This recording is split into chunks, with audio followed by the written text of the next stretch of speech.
So today we will talk about the rest part of absorption.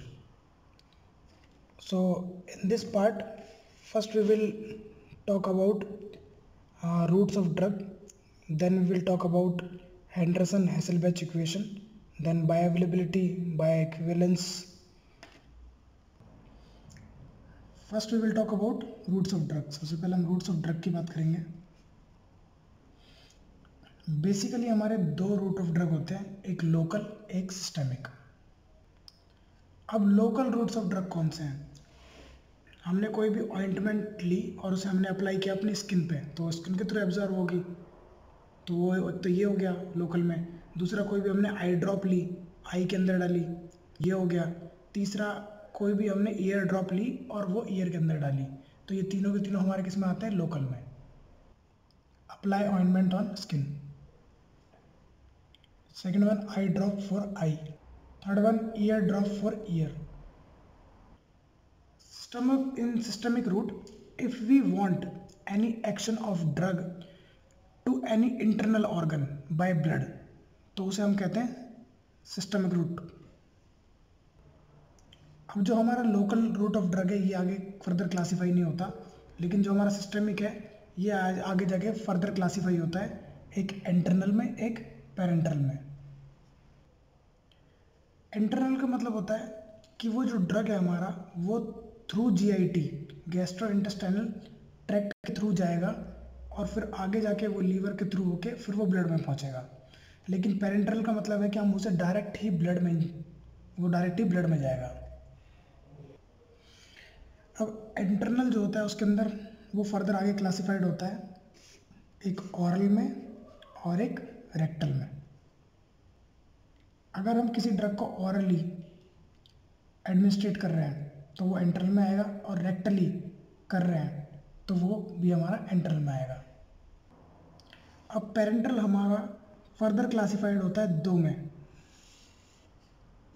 एक होता है injection parenteral root, एक होता है non injectional parenteral route. Injection parenteral route के अंदर हमारे आते हैं सबकुटेनियस, इंट्रावीनस आईवी और intramuscular IM.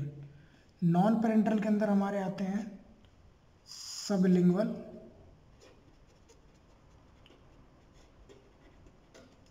Under the tongue. Then nasal route, ये भी हमारा नॉन इंजेक्टेबल के अंदर आता है. फिर हमारा इनहेलेशनल रूट, इनहेलेशनल रूट ये भी हमारा नॉन इंजेक्टेबल के अंदर आता है. और एक ट्रांसडर्मल, जैसे कि हम कोई भी बैंडेज यूज़ करते हैं, डर्मल, हम कोई भी बैंडेज का यूज़ करते हैं जिसके अंदर कोई भी ड्रग होता है और वो ड्रग जो है वो स्किन के थ्रू एब्जॉर्ब होके हमारे ब्लड में पहुंच जाता है, तो उसे बोलते हैं हम ट्रांसडर्मल. अब एब्जॉर्प्शन के प्रोसेस में एक हमारी इक्वेशन आती है जो कि बहुत इंपॉर्टेंट इक्वेशन है, जो कि है हेंडरसन-हैसेलबैच इक्वेशन. अब ये इक्वेशन क्या कहती है? अगर हमें ये जानना है कि कोई भी ड्रग हमारा वो कितना एब्जॉर्ब होता है किस मीडियम में, तो उसके लिए हमको हेंडरसन-हैसेलबैच इक्वेशन, बट मेन ये इक्वेशन क्या कहती है? मेनली इक्वेशन ये कहती है कि अगर एक ड्रग एसिडिक है, उसका मीडियम भी एसिडिक है, तो वो ड्रग अपने सेम मीडियम में ही एब्जॉर्ब होगा. अगर कोई ड्रग बेसिक है तो बेसिक मीडियम में एब्जॉर्ब होगा, कोई एसिडिक है तो एसिड मीडियम में एब्जॉर्ब होगा. लेकिन प्रैक्टिकली ये ट्रू नहीं है. अब यहाँ पर pH जो है हमारी वो pK plus log ionised form of drug upon non ionised form of drug. तो ये pK क्या है? pK का बहुत इंपॉर्टेंट रोल है. pK क्या है? pK वो pH है जिस pH पे ये पता चलता है कि ये ड्रग जो है वो 50% लिपिड सॉल्युबल है और 50% वाटर सॉल्युबल है. सो pK is that pH at which 50% of drug is lipid soluble and 50% of drug is water soluble. तो ये क्या है, इसके अकॉर्डिंग 50% जो ड्रग हैं वो क्रॉस कर जाएंगे मेम्ब्रेन को, यानी कि वो एब्जॉर्ब होंगे, लेकिन 50% क्रॉस नहीं करेंगे मेम्ब्रेन को। तो अब हम इसको समझते हैं कि हम जो है pKa को 6.0 रखते हैं और pH भी इतनी रखते हैं।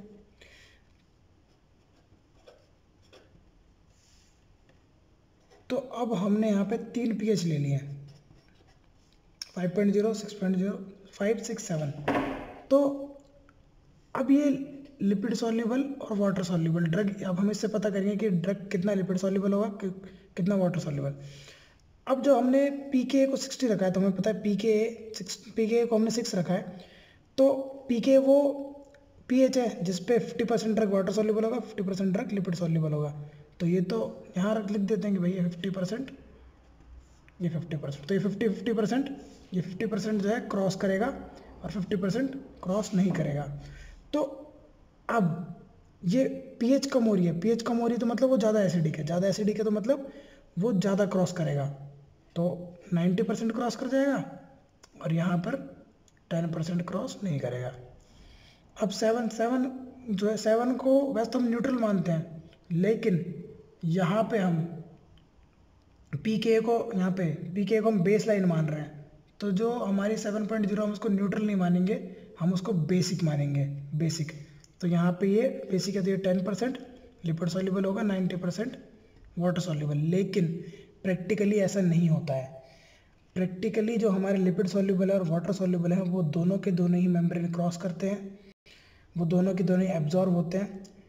जब गैस्ट्रिक एम्प्टिंग टाइम, जिसके बाद जब स्टमक अपने सारे कंटेंट को स्मॉल इंटेस्टाइन में भेज देता है, यानी कि जब वो ड्रग जो है वो स्मॉल इंटेस्टाइन में आ जाएंगे, तो स्मॉल इंटेस्टाइन के अंदर एब्जॉर्प्शन होगा, चाहे वो लिपिड सॉल्युबल हो चाहे वाटर सॉल्युबल हो। क्यों? क्योंकि वहाँ पे लार्ज सरफेस एरिया होता है स्मॉल इंटेस्टाइन का, इसीलिए। So next topic in absorption, that is bioavailability. तो बायो अवेलेबिलिटी है क्या? Bioavailability, it is a percentage of dose which is given to systemic circulation. तो बायो अवेलेबिलिटी क्या है? परसेंटेज है ड्रग की डोज की जो कि सिस्टमिक सर्कुलेशन के अंदर, यानी कि ब्लड के अंदर, सिस्टमिक ब्लड के अंदर जो एग्जैक्ट जाके पहुंचेगी। नाउ अब जो बायो अवेलेबिलिटी है उसको हम दो तरीके से रिप्रेजेंट कर सकते हैं, one in the form of percentage and second in the form of fraction.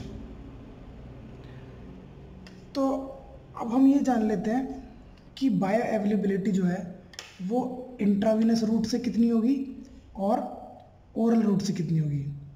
अब इंट्रावीनस रूट से तो हमको पता है कि हम उसे डायरेक्टली जो है ब्लड में इंजेक्ट करेंगे तो वो 100% मिलेगी, लेकिन अब ओरल रूट से कितनी मिलती है हम ये जान लेते हैं। तो हमने मान लीजिए कि 100 मॉलिक्यूल्स ऑफ ड्रग दिए, ये 100 मॉलिक्यूल ऑफ ड्रग हमने ऑरली लिए, तो ये हमारे स्टमक में है। स्टमक में आने के बाद ये हमारे लीवर के पास जाएंगे।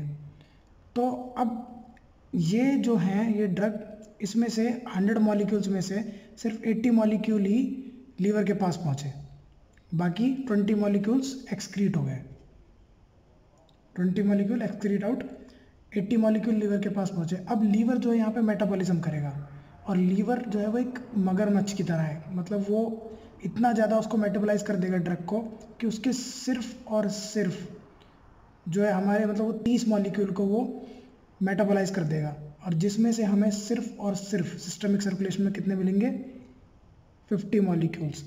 मतलब हमने 100 मॉलिक्यूल दिए थे जिसमें से हमें सिर्फ 50 मिल रहे हैं, और अगर इसी वजह से अगर इसकी जगह हम इसको इंट्रावीनसली देते तो यही हमको 100 मॉलिक्यूल्स मिलते। तो जो ऑरल रूट की जो बायो अवेलेबिलिटी है वो काफ़ी कम है, यानी कि उसे हम बोल सकते हैं 50% है, लेकिन जो इंट्रावीनस की है वो 100% है। Now we will talk about clinical significance of bioavailability. Bioavailability की क्लिनिकल सिग्निफिकेंस क्या है? तो बायो अवेलेबिलिटी क्लिनिकल सिग्निफिकेंस ये है कि हमें अबाउट डोज ऑफ ड्रग की डोज के बारे में बताती है। Tells about dose of drug. By IV route bioavailability is 100%. Now we will talk about which factors affect the bioavailability. कौन कौन से फैक्टर हैं जो बायो अवेलेबिलिटी को अफेक्ट करते हैं? Factors affecting bio availability. तो यहाँ पे पहला हमारा फैक्टर है एब्जॉर्प्शन, दूसरा है first pass metabolism. So if the absorption is more than bio availability will also more. तो हम ये भी कह सकते हैं कि जो हमारा एब्जॉर्प्शन है वो डायरेक्टली प्रोपोर्शनल है किसके? बायो अवेलेबिलिटी के। Second is first pass metabolism. First pass metabolism मैंने पहले भी आपको बताया था कि जो हमारा लीवर है, जो हमारा ड्रग है, अगर हम इसको ऑरली लेते हैं और ऑरल लेने के बाद पहले ड्रग के पास जाता है और फिर यहाँ मेटाबोलाइज होता है, उसके बाद फिर जो हमें इसकी फाइनल जो मॉलिक्यूल्स मिलते हैं ड्रग का, जो हमें उसका अमाउंट मिलता है सिस्टमिक सर्कुलेशन में, तो ये लीवर के पास जब ये मेटाबोलाइज उसको बोलते हैं फर्स्ट पास मेटाबॉलिज्म। तो अब एक सिंपल सी बात है, अगर इसका फर्स्ट पास मेटाबॉलिज्म किसी भी ड्रग का ज़्यादा होगा, कोई भी ड्रग है उसका फर्स्ट पास मेटाबॉलिज्म ज़्यादा होगा तो वो हमें कम मिलेगा सिस्टमिक सर्कुलेशन में, और जब वो ड्रग कम मिलेगा तो उसकी बायोअवेलेबिलिटी कम होगी। So if first pass metabolism is more than bioavailability will be less. Now we will give some examples of drugs which have very high first pass metabolism.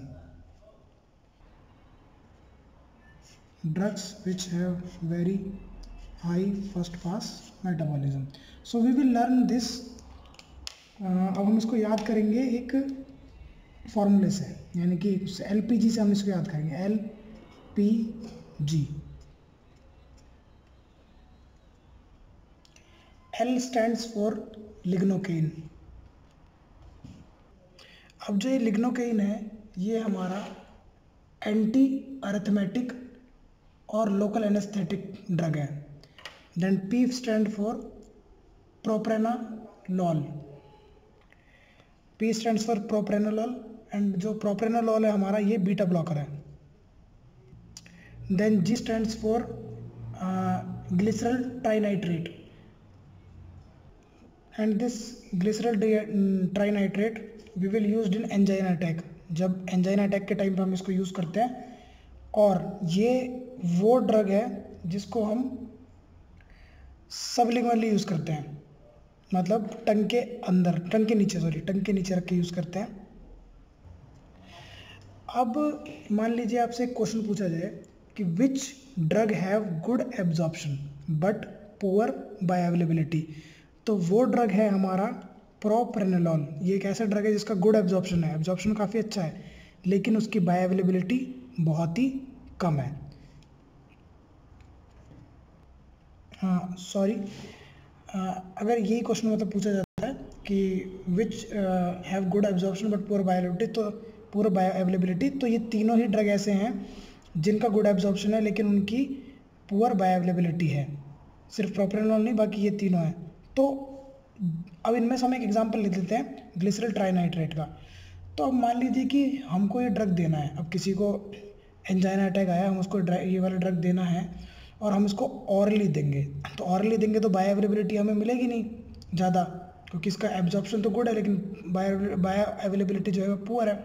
तो हम इसको कैसे देंगे? Sublingually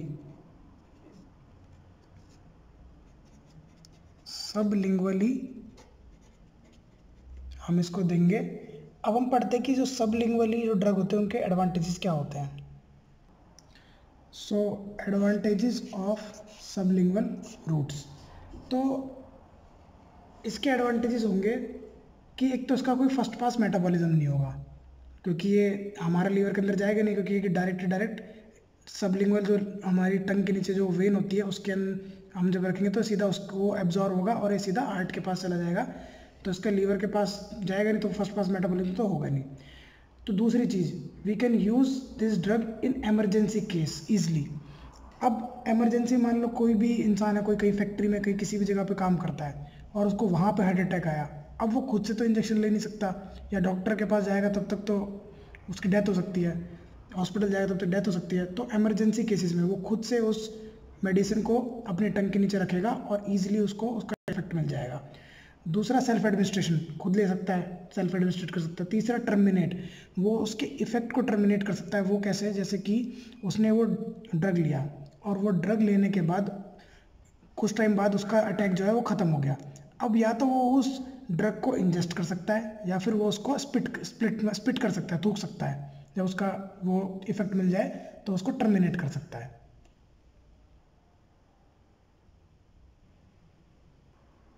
these are all the advantages of sublingual routes. अब हम बात करेंगे कि हम बायो अवेलेबिलिटी को कैसे कैलकुलेट कर सकते हैं। How to calculate bioavailability. सबसे ज़्यादा आसान इसको कैलकुलेट करना है आईवी रूट से, क्योंकि bye IV route bio availability is always 100%।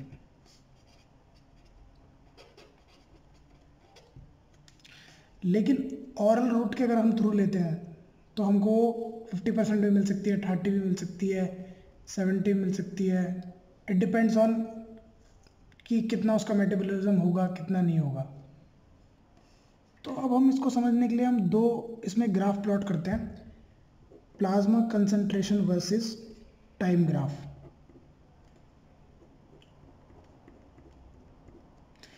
अब पहले हम कौन से रूट की प्लाज्मा कंसंट्रेशन लेते हैं, वो लेते हैं आईवी की।